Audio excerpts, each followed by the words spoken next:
How's it going, guys? And welcome back to another episode of Trailmakers Creations. Thanks for joining me.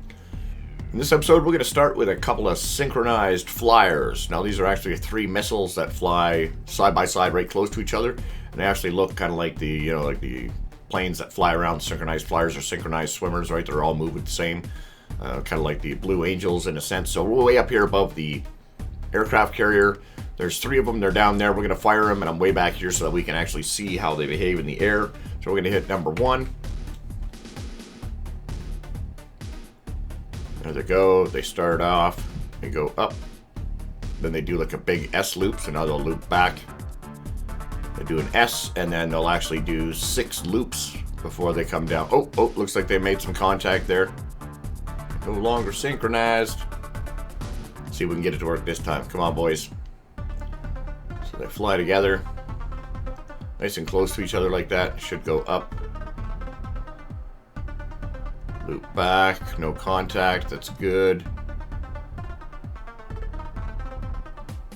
And now they should do like 6 loops and then crash right behind the seat. Like 20 feet behind the seat. Oh. A little bit of contact there, I think. Kind of separated a bit.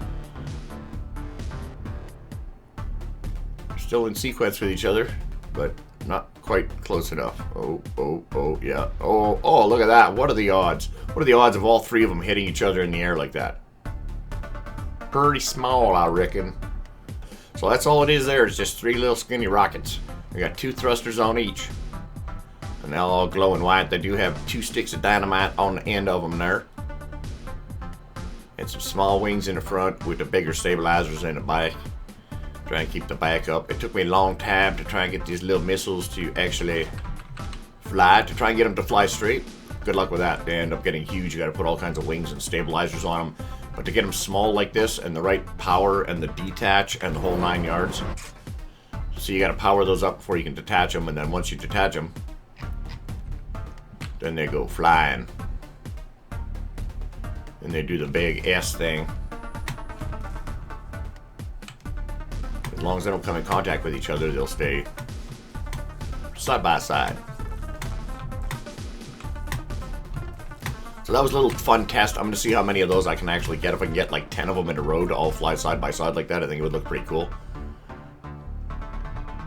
Put like rainbow, try and put some rainbow makers on the end of them. See, so that'll come down right quick, and then they should explode right about here.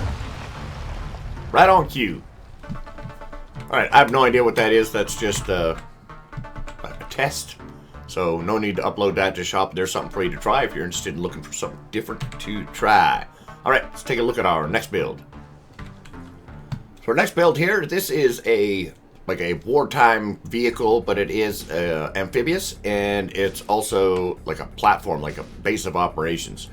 There's no weapons on it, but if you had anything else, or again, this is an idea, concept for y'all builders out there to try and build something similar and weaponize it yourself. So this has a trailer on it with a trailer hinge.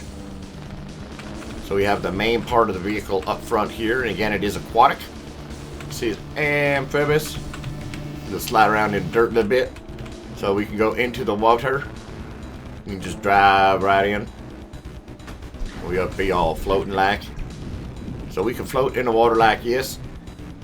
It's not super fast in the water, but again, it's just meant for setting up a base of operations if you're attacking somebody off the shore. We also have a trailer that we can detach and reattach from inside the truck. So let's say if we was out here and we want to be out here and we can stop. So we can hit T, open up our hook there, and then drive away from the trailer. And while the trailer is sitting there like that, we can jump out and we can swim over to the trailer. There is a sensor right here. We will trigger that and it open up like this. We can swim around to the back, and we got some steps right here that we could just walk up on top of here. And now we got us a floating platform. See, so you can put some weapons in here. If you were to make it any bigger, imagine you could maybe land a small chopper or something in there, maybe some kind of hover vehicle from out of the water. Put like a little ramp where you could ramp up onto it and then close it all up. So to close this up, all we got to do is trigger that sensor again, and it closes up, and it pulls up them stairs that are in the back as well. That's what becomes the back wall there. So that closes that all up. There was a comment I had recently about building something where you can actually be inside it. So there's a beginning. I was actually in the process of building these. We got a bunch of space in here too. Those gimbal jacks are actually set to altitude sensors there. So once we are 1 meter above the water, or below 1 meter, then it'll actually kick in. So I actually can't sink. It helps keep the top so that we don't flip over in the water. So we can steer this way here. We got reverse as well. Oh, hey, settle down. It's called kind of little Bobby. So we can spin like this and then back up. And we can just back right up to our trailer there. We want to be real careful. Nice and slow. We're going to back up like this. And then we're going to hit T again. We're going to grab our little hook. And that little hook is shaped like that so that I can have suspension on the hinge for the trailer, so that I can go up over hills without it being rigid, and then the hinge doesn't pop out because it's got angles either way, if it pulls or if it don't pull. So here's a good example. If we come out of the water, you might be able to see the difference in the angle there. It's going to want to slide out. If it was just straight, it would just slide right out of that hook, and that would be no good. Can't have a trailer, it's all sliding around and stuff. Here we go, onto the land.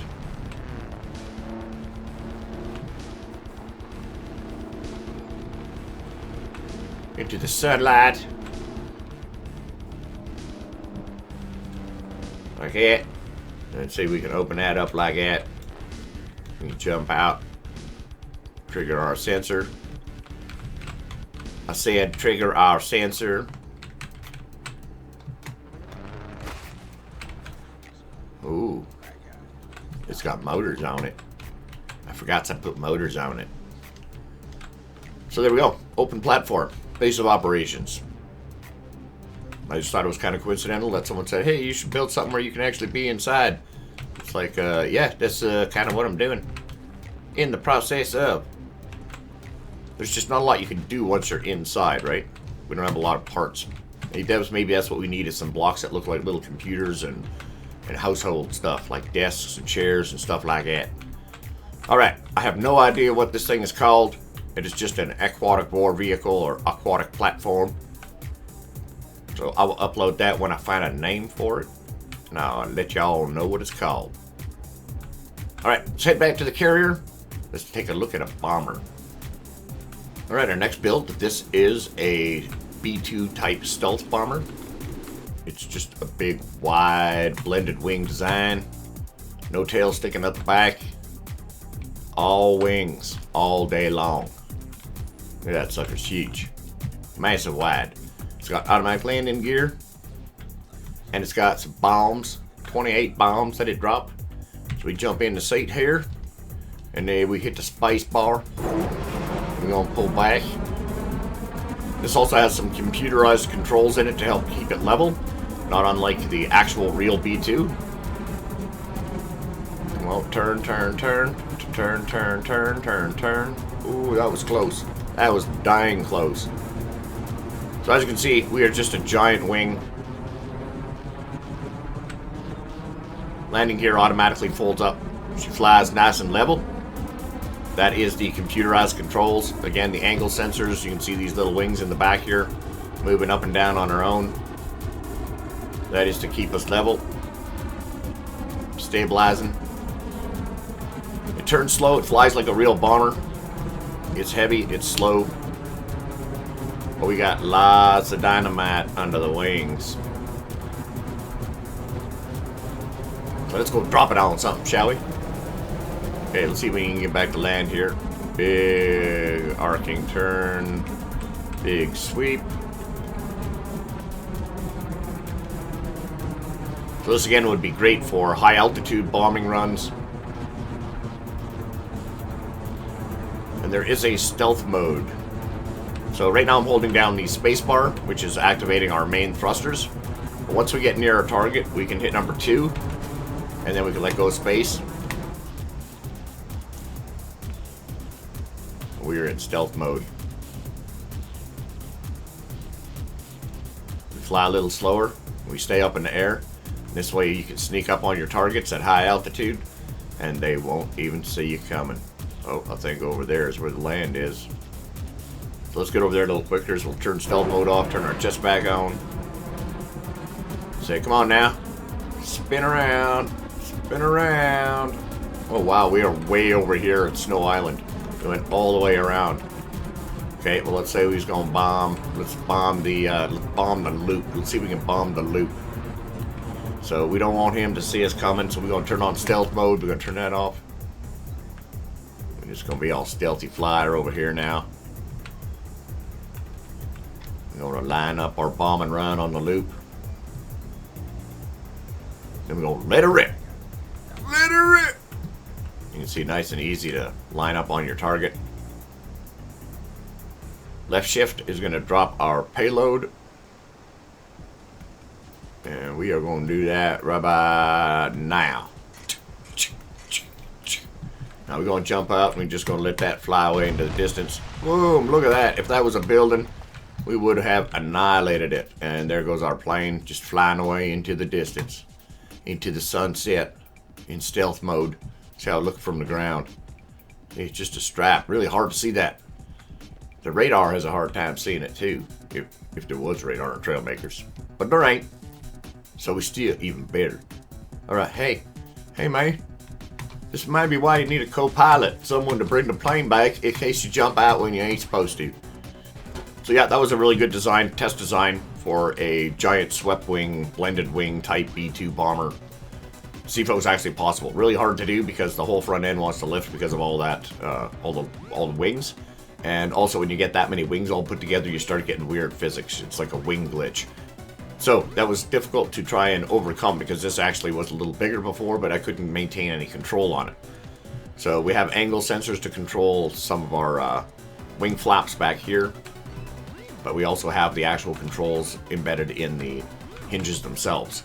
So our angle sensors can keep us level, but we can still use A and D to, or W and S. Oh man. No, it's not aquatic either. And we can still use our WASD controls to fly it like in normal flight controls.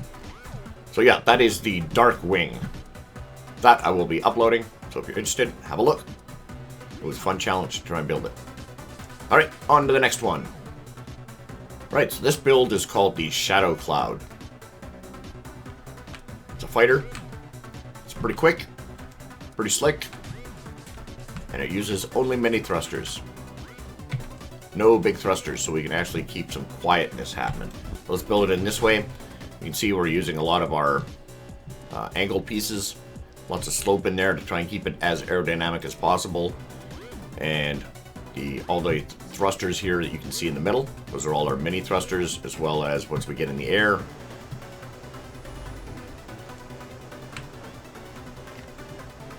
can see there's a whole row of them underneath there. This is the bomber. We have full flight controls. And this is a bomber. It's got 4 cluster bombs on it, or 4 chunky bombs, I should say. So Q and E will actually drop either sets on either side. So there's the 4 bombs. You can jump out. You can see that they're dynamite clumps all stuck together. So they go boom pretty good. So yeah, this was a pretty slick looking design. Good control, nice and maneuverable. For a bomber anyways. Oh, come on, slice up. No. Oh, man. So you can see, yeah, we can roll upside down like that. You can see those 4 clusters of bombs there. Q and E, let them go on either side. But there is another version of the Cloud Shadow. This is the bomber. Oh, little bit high on that one, Charlie. But we also have the fighter version, which has forward shooting cannons and no bombs on it. So let's take a look at that. So this is the same jet, but as you can see, it's got 8 forward facing cannons and no bombs on it, so it's actually a little quicker. We can take off in the air here just because it's got a little bit less weight on it. Left shift toggles our forward facing cannons.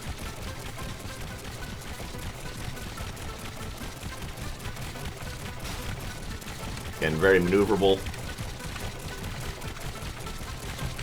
Pow, pow, pow, pow, pow, pow. Again, dogfighting in this game is always challenging in itself, but probably do some damage with this. Chasing somebody around, doing almost 500 kilometers an hour, so it's got good speed.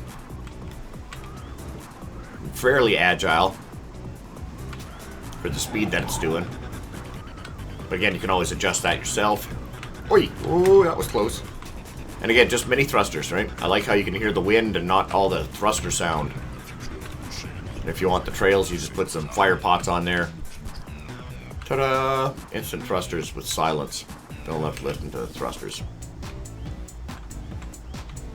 Now, ooh, well, that's not a good landing. That's not a good way to land. I wouldn't recommend you land like that. So I will be uploading the fighter and the strike bomber as well. So if you're interested in playing around with those, have a look-see. So it's another thing that you'll notice is that on a lot of my jets, I'll have wings in the back here that are actually upside down. So that's acting like a creating downforce like the spoiler does, except these have even more downforce than that. So you got one next to it here that's generating lift, one that's generating downforce, and that'll end up keeping the back end of your plane down. If it constantly wants to nose down, put a couple upside down wings in the back and then balance it out, and you'll have the right amount of downforce. Unfortunately, that creates more drag, so you need more push to keep you in the air to keep speed, but that's the way real planes work as well, which is why planes are not efficient vehicles, fuel-wise. There's more downforce than upforce almost. Alright, let's take a look at our next build.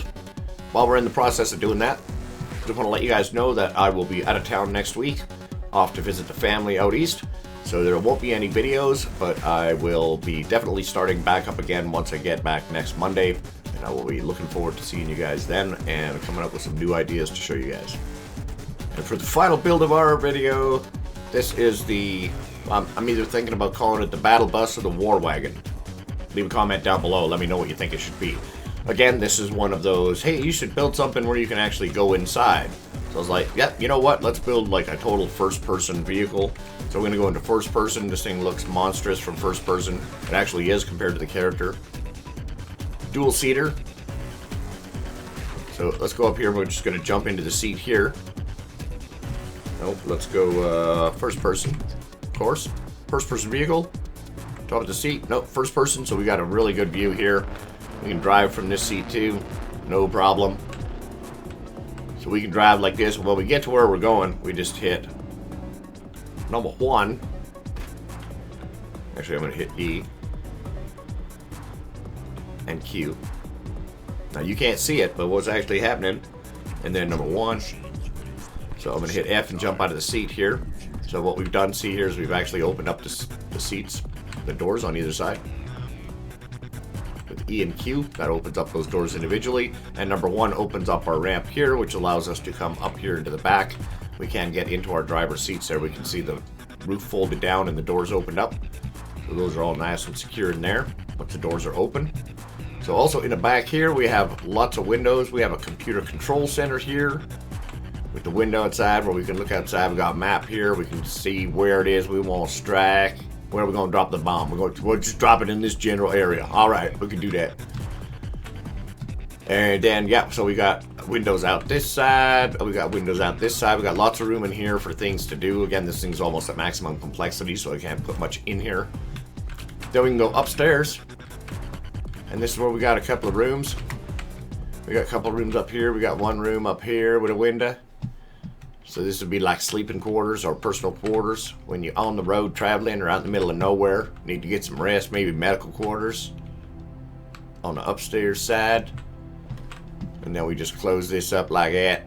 When we come down here, as you can see, lots of windows. It's a huge double decker. We got some windows in the back. We have a stabilizing platform here that comes down on this side, because when that ramp comes down on the other side, it wants to lift up and push down this side. So I just put that brace there. So now this sits level, so you could probably drive a small vehicle right up here, a little motorcycle or something, a little tiny vehicle. You could just park it right in here. Again, maximum complexity, so can't really put any more opening doors or hinges, or like to have the top open up and be able to land a helicopter up top there, right? All right, so let's get out of first person view, go back into orbit cam, and then we're gonna jump into the truck here. Orbit cam, so that we can zoom back and we can see that E and Q closes them doors up. Come on now. Be like that. Just doing this because you watching. E and Q, close them up. Come on now. What's the matter with y'all? Maybe we drive forward a little bit. Oh, number 1, let's close up that door. That all seals up nice and level in there. So you can't even tell it's a door. If I painted it a different color, you'd know. Yeah, it just pops out with the hinges, pistons, boom. See, and that's why that side got to come out, or else you just lift it up. That's good. It stabilizes it, keeps it in place. So you can't drive something up there without it drifting all over the place, as they do tend to do. It's the only problem with trying to get things to fit nice and snugly, right? You're going to come across this thing called friction. Now, friction is nobody's friend. Bang! There we go. Snap into place. So the only way to have the top totally sealed like that and touching, it's going to create some bumping in there. So yeah, War Wagon or Battle Bus. Unless you got some other name. Better name. There's got to be a better name. It's pretty back heavy, but it is huge. There is 2 seats, so you can't have a co-pilot. Somebody operating things. And if I had more parts on it, I could probably put a bunch of flotation devices underneath the bottom and make it aquatic as well. But that is a pretty big battle bus. No weapons on it either, unfortunately. So that is all I got for you in today's video, folks. I want to thank you all for watching. Thanks for tuning in. Don't forget to hit subscribe. I will be gone for a week, so I will see you next week, and we'll see you in the next one. Ciao.